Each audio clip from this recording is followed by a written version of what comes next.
O assunto agora é saúde no Morning Show. São Paulo, Rio de Janeiro e Pará vivem surto de sarampo. Juntos, esses três estados somam 551 casos. Neste sábado, quase 70 mil pessoas foram imunizadas na capital paulista no dia D de vacinação contra a doença. A campanha segue até agosto com a meta de imunizar cerca de 3 milhões de jovens. Para falar sobre o assunto, está aqui com a gente no estúdio do Morning o médico Jean Gorenstein, infectologista do Hospital Emílio Ribas. Doutor, muito bom dia, obrigado pela presença nesse momento crucial para a gente falar de uma doença que a gente achou que estava quietinha, erradicada até, né? Pois é, Edgar, bom dia a todos os amigos do Morning Show da Jovem Pan. Olha aqui, eu queria já colocar na conversa aqui, queria começar esse bate-papo, né, com um relato de alguém que tá com sarampo, e esse alguém é nada mais, nada menos que nosso colega aqui de bancada, o Fefito, que tá com a gente por telefone. Fefito, bom dia, meu querido, espero que você venha melhorando aí, dia após dia, hora após hora. Quando é que você foi diagnosticado e como é que você tá nesse momento? Bom dia, gente. Obrigado pelos desejos de melhora de todo mundo aí nas redes sociais e também de vocês. Eu tô nesse exato momento assim um pouco suado, sabe? Eu acabei de me livrar de uma febre que volta e meia me pega. O diagnóstico foi meio complicado porque o meu namorado, há umas 2 semanas mais ou menos, teve uma tosse seca, a gente levou ele no hospital, trataram como tosse alérgica, embora ele estivesse com as coisinhas na pele, bem de leve. No dia seguinte as coisinhas na pele viraram as manchas vermelhas. E a gente levou ele no hospital de novo e o médico liberou ele dizendo que não era sarampo, embora suspeitasse. Por desencargo de consciência, a gente fez um exame sorológico que dias depois diagnosticou sarampo, deu positivo o reagente para sarampo. Portanto, ele foi liberado do hospital achando que não tinha risco de conseguir vivendo a vida. E eu por tabela junto, porque no dia que fui, inclusive, no hospital com ele, quando eu vi que podia ser sarampo, eu tinha TV à tarde, inclusive eu liguei na emissora e falei, não vou, Sim. Porque pode ser sarampo, então eu posso passar para as pessoas. Quando disseram que não era, então eu fiquei tranquilo. Passaram quase 2 semanas disso, a gente descobriu que era sarampo, mas já era tarde demais, ele já estava curado, basicamente, e aí agora eu me manifestei assim, na sexta noite eu estava muito cansaço, estava meio prostrado, assim. No sábado eu passei o dia com febre e muito cansado também, mas estava achando que era uma virose. E aí no sábado à noite eu vi que apareceram manchinhas no meu rosto que foram evoluindo muito rapidamente. Sim. E aí eu tô pior do que um adolescente de 12 anos, assim. As manchas cresceram muito ontem, exponencialmente no meu rosto, no meu peito, nas minhas costas. Hoje elas deram uma estacionada, fui no hospital, já fui diagnosticado como sarampo, mas era algo que eu já poderia ter cuidado antes. Sim. Eu sou vacinado, eu tomei a vacina quando criança, minha carteirinha de vacinação é completa. Então, mas eu não tomei a segunda dose porque ninguém me disse que eu precisaria tomar uma segunda dose de sarampo. Sim. Na minha cabeça, eu acho que na cabeça de um monte de gente, a gente só precisa tomar aquela vacina quando criança Olha, e tá tudo certo. ô Fefito, pela cara do Dr. Jean Gorenstein aqui, quando você falou que tomou só a primeira dose, é uma vacina fracionada, né, doutor? O que aconteceu exatamente? O Fefito traz 2 pontos importantes. O diagnóstico, né? Ele foi a um hospital, foi liberado do hospital. Quando acontece um surto assim, até que a rede de saúde tenha esse conhecimento, tem, imagino, um delay também das pessoas. Provavelmente agora esse profissional que o liberou não teria liberado por conta do anúncio e da divulgação desse surto que a gente está vivendo de sarampo, não é? Pois é, eu acho que existem 2 coisas que a gente tem que analisar realmente com bastante cautela. Uma delas é o fato de a vacinação, para o indivíduo estar plenamente protegido, ele tem que ter 2 doses de vacina ao longo da vida. Então, se eu tomei 2 doses lá na fase infantil, Não tem problema, você está protegido quase 100% com uma imunidade que tende a ser duradoura, ou seja, para toda a vida. Sim. Ou aquele indivíduo que realmente teve sarampo diagnosticado. Esse indivíduo também está protegido por toda a vida. A grande questão é que até 2004 nós tínhamos campanhas vacinais que davam 1 dose de vacina. 1 dose de vacina protege apenas 94%, 95%, ou seja, não dá esse 100% de proteção.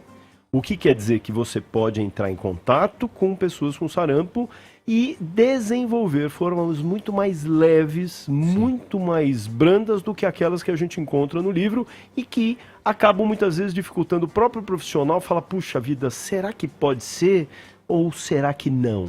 Então, esse acaba sendo um problema porque as formas não são tão clássicas quanto aquelas que eram apresentadas para aquele indivíduo que não vacinou. Doutor, deixa eu só passar para encerrar com o Fefito, Caio, eu já passo a bola para você. Fefito, melhoras para você. Tem alguma pergunta para deixar para o doutor Jean Gorenstein? Eu sei que você está ouvindo o programa. Alguma dúvida que você tem? Você falou que está passando por um suador agora. Quer dizer que a febre já amenizou? Febre ameniza, mas a febre vem em volta, né? Eu estou cuidando com antitérmicos, estou me cuidando, inclusive... Estava com sinusite também, então ainda estou tomando antibiótico para isso, por recomendação médica também.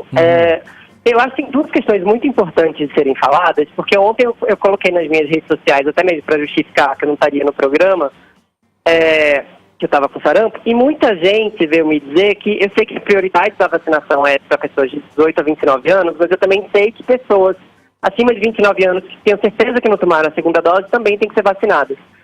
No meu Instagram, pelo menos, tem muita gente dizendo que tentou tomar essa segunda dose e não deixaram por razões de idade. Ou porque elas não sabiam mais onde estava a carteirinha e tudo mais. Assim. Então eu estou usando isso como alerta, até mesmo para as autoridades de saúde de São Paulo poderem se tocar do que está acontecendo. Talvez esse surto não seja tão bem evitado se a gente continuar não dando a vacina para quem está correndo atrás, para quem não tem certeza de que tomou a segunda dose ou não. E aí eu quero fazer uma pergunta bem pessoal para o doutor. Doutor, passar creme hidratante no rosto enquanto está com essas manchas ajuda? O grande aspecto é que essas lesões, elas são alérgicas. Então a gente acaba, logicamente, tomando alguns cuidados com elas, seja o uso de sintomáticos, os antialérgicos, que acabam sendo em decorrência exatamente dessa nossa guerra do vírus com o nosso sistema de defesa. E o uso do antialérgico acaba sendo mais efetivo. A questão é que ao longo dos dias, você vai perceber que a pele tende a ficar, que a gente chama furfurácea, descamativa. Então, tomar banho mais rápido e com água morna é melhor. Não quente, né? Não quente. Sim. E usar hidratantes, sim, que não sejam à base de cosméticos, cremes com perfume, para não promoverem quadros alérgicos mais intensificados. Fefito, bom, eu não sei se o doutor vai concordar comigo, mas quem já teve bebê, quem já teve criança, era muito comum usar para essas erupções de pele aquela chamada pasta d'água. A pasta d'água, Aí, é verdade, eu cheguei a usar. Fica a dica aí, fica a dica para você, bebezão. Fefito, melhoras aí. Uma última pergunta, Edgar, deixa eu perguntar, porque vou aproveitar a consulta. Então vai. Doutor, quanto tempo depois que as manchas somem, não tem mais risco de transmissão? Porque agora estou me preocupando com o que está ao meu redor. Essa pergunta é muito boa. Existem um número mágico, 4 a 6 dias. Vamos lá, 4 a 6 dias. Depois que sumirem as manchas. Início, vamos lá, do início. Quanto transmite?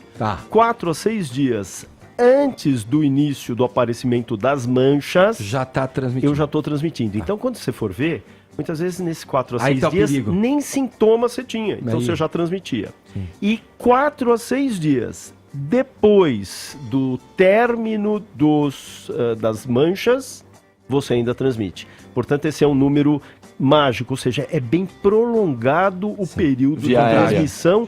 E mais do que isso, como você não vai ter sintomas, você transmite muito mais. Só para ter uma ideia, para cada pessoa com gripe que tosse, espirra com H1N1, ela consegue infectar mais 5 pessoas. Uau. Quando a gente fala de sarampo, 18 a 22 pessoas. Quer dizer, a infectividade muito contagiosa. É muito maior. Fefito, melhoras. Caramba, obrigado, viu? Um abraço, melhoras, hein? Valeu, gente. Valeu, Fefito. Fefito falando com a gente. Caio, vai lá, agora é você. Bom, então só registrar aí, né? 18 dias de contagem, né? As melhoras. Espero que o Fefito se restabeleça logo e também que o namorado dele já tenha aí convalescido e que fiquem ambos muito bem. Só, essa é bem rápida, por via aérea, né, doutor? Então, tá é um falando. vírus de transmissão respiratória através de tosse, espirro, exatamente essas secreções nasais. E o indivíduo tosse, espirra e muitas vezes a gente dá a mão para ele. Joga no ar. Agora, imagine só, nós estamos vivendo um período em que as temperaturas são muito mais baixas, Sim. as pessoas fecham no transporte público frestas, janelas, e com isso a circulação de vírus respiratório, seja o vírus da gripe, seja o vírus do sarampo, acabam sendo muito maiores. E o senhor também falou que, bom, essa é uma doença com consequências diversas conforme o grau de imunização das pessoas. Mas a gente sabe também que tem outra variável importante, que é a questão da idade. Então eu queria que o senhor discorresse, por gentileza, aí sobre o perigo do sarampo, principalmente para crianças muito jovens e bebês, né? E quais são os cuidados e as medidas profiláticas que as mães desses bebês têm que adotar. Eu acho que essa questão do Caio corrobora o que o Fefito falou, a informação nos postos de saúde, né? Nas unidades de saúde que não recomendaram, no caso dele, a segunda dose para quem tem mais, se eu não me engano. Porque ele tem mais de 29 anos. Né? Então, olha, qual é a prioridade? Hoje, a vacina é dada com 12 meses e um reforço 3 meses depois, portanto, aos 15 meses, com a tetraviral. A tetraviral vai contemplar as mesmas sarampo, catapora, rubéola e cachumba, e a tetraviral ela vai ter, além de tudo, a catapora, que está composta no calendário vacinal de imunização. Muito bem. Só que a dose é dada a partir de 1 ano de idade. Então, pessoas de 1 ano a 29 anos devem tomar 2 doses de vacina. Pessoas de 30 a 49 anos, 1 dose de vacina. E entende-se, o Ministério da Saúde entende que aqueles indivíduos acima de 50 anos que tomaram uma dose, mas como na década de 80 e 90 nós tivemos uma circulação de vírus do sarampo muito grande, ou as pessoas já tiveram, ou elas fizeram o que a gente chama de buster vacinal, elas tiveram um reforço da vacinação. Tô imune então, pois doutor. É, mas a Secretaria da Saúde do Estado de São Paulo, é que me frente preocupa. esse número de casos, desses vários surtos acontecendo na cidade, recomenda que pessoas abaixo de 59 anos, portanto aquelas que a gente considerava 50, 59 anos, também devessem tomar mais uma dose, no sentido de garantir essa proteção. Ainda mais a gente que aqui teve contato com o Fefito, nesse tempo do vírus incubado. Pois ali. Vocês vão vivenciar uma nova situação. O que é isso? São os bloqueios vacinais. A partir do momento que a gente tem um diagnóstico de um indivíduo que é suspeito ou com o diagnóstico confirmado, até 72 horas começa-se um bloqueio vacinal em todo o local de trabalho, de estudo, das pessoas que residem no mesmo... Então, seguramente o prédio vai sofrer essa intervenção. Desde esse surto de sarampo que nós tivemos em São Paulo desde março, a Secretaria Municipal de Saúde, de uma forma muito eficaz, já fez mais de 853 bloqueios vacinais. E graças a isso, evitamos uma epidemia. O que é esse bloqueio na prática, Esse bloqueio doutor? na prática simplesmente é trazer para o prédio... no caso aqui, onde funciona, por exemplo, vacinas e falar, olha, a gente vai estar vacinando aqui para sarampo. Ou a unidade básica está aguardando as pessoas nesse entorno, ocorrer um quadro de sarampo nas cercanias, então orientamos as pessoas a vacinarem. Então, só que essa vacinação, ela é uma vacinação protetiva. Aquelas crianças acima de 9 meses que estiveram em contato, a gente também faz o bloqueio. Olha, a gente vacina com 1 ano.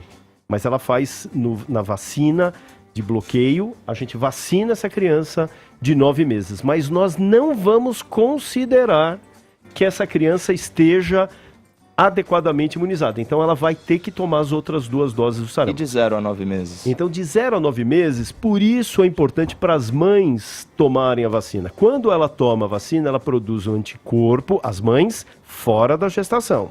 Quer dizer, se elas tomaram essa vacina, esses anticorpos passam da mamãe para o bebê pelo cordão umbilical e essa criança até os 9 meses está protegida. Porque os casos que repercutem com gravidade, formas graves da doença, são exatamente nessas criancinhas que não tiveram as mães vacinadas. Na fase de bebê mesmo. Exatamente. Né? Estamos de volta com o Morning Show. Nosso papo aqui é sobre o sarampo, esse surto de sarampo que nos acomete, que é o tema da nossa conversa com o médico infectologista Jean Gorenstein, do Hospital Emílio Ribas. Vinícius Moura, eu quero perguntar para você, a queima-roupa, eu quero saber se o pequeno Yuri está vacinado. Devidamente vacinado. Filho pequeno, doutor, olha. Qual a idade dele, Vini? Ele está agora com 1 ano e 7 meses. Bebezão. Maravilha. Agora você sabe que no ano passado foi feita uma campanha vacinal de pólio e de sarampo que começou no 1º de agosto de 2018. Mas a procura foi tão baixa, lenta, que foi obrigado a ser estendida praticamente até outubro. E ela chegou, por exemplo, no estado de São Paulo, a 106% da meta. A meta é 95%, e ela chegou a 106%. A questão é que a segunda dose da vacina, que deveria também ter sido mantida, chegou só a 44%. Quer dizer, adequadamente vacinados são aqueles que têm 2 doses. Sim. Então é importante as mães, os avós que estão assistindo, ouvindo e assistindo o programa, chequem nessas suas carteirinhas dos bebês. A minha pergunta vai mais ou menos nesse sentido da baixa procura aí pela vacinação, e perguntar para o senhor se a classe médica tem se preocupado com esse surgimento aí de alguns grupos anti-vacina, alguns movimentos aí, muito ancorados naquele estudo na década de 90, publicada pela revista The Lancet, de que a vacina, a vacina para o sarampo estaria associada ao autismo, um estudo que foi desacreditado depois pela classe médica, o médico em questão, nem lembro o nome dele, mas perdeu lá a sua licença.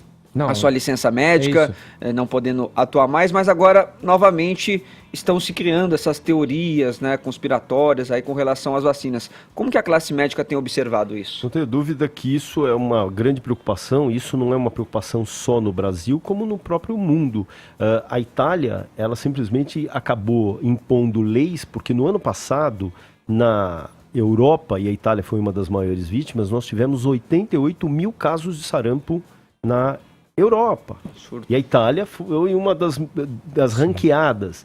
E aí o que o governo falou? Bom, vamos fazer o seguinte, crianças que não estiverem adequadamente vacinadas serão proibidas de entrar nas escolas.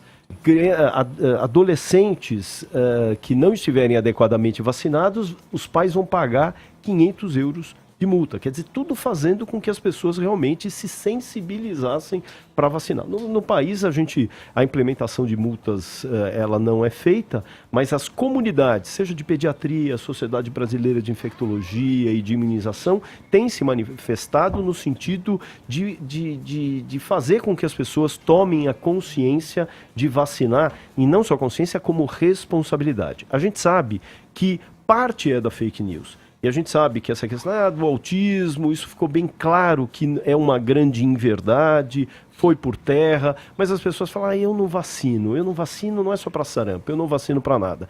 E isso é um grande problema, sim, é uma irresponsabilidade. A vacina do sarampo diminuiu 20 milhões de mortes desde 1970, quando ela foi produzida. Então, é uma forma, sim, de prevenção. Mas a gente tem um outro aspecto.